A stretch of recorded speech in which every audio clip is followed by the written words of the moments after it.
What if I told you that death isn't the end? That instead of being buried or cremated, you could be frozen and wake up hundreds of years later in a completely new world. Sounds like science fiction, right? Or maybe the future? Welcome to the world of cryonics, where dreams of living forever are on ice.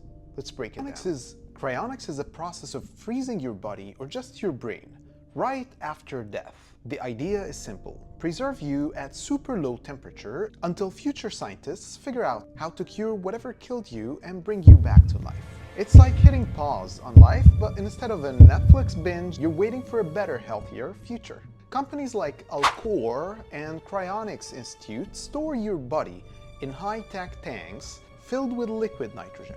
But does it work? Let's get into the science. When you freeze a body, the water inside your cells turns into ice, and ice is sharp, like millions of tiny daggers that can damage your tissues.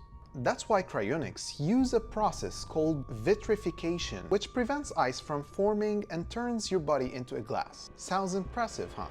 But here is a big but. We have not yet figured out how to safely unfreeze a human. So for now, cryonics is one-way trip to a very cold waiting room.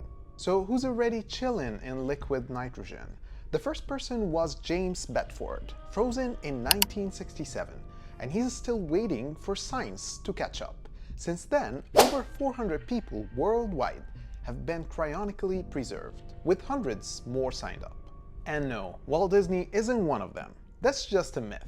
But if you've got $200,000 lying around, companies will happily freeze your entire body. Or if you're on a budget, just your brain for $80,000. It's basically the economy class for cryonics. Now let's talk about the big questions. Imagine waking up 200 years from now in a world that's completely unrecognizable.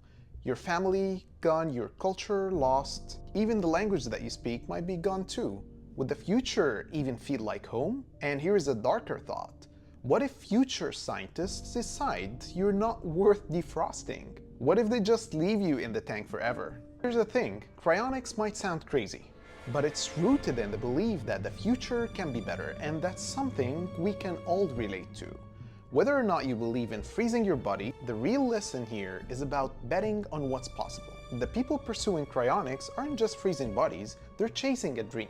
They're daring to imagine a world that's bigger, better, and more advanced, and that is the takeaway for all of us. So what do you think? Would you bet on cryonics, or you're cool with staying in the present? Drop your thoughts in the comments below.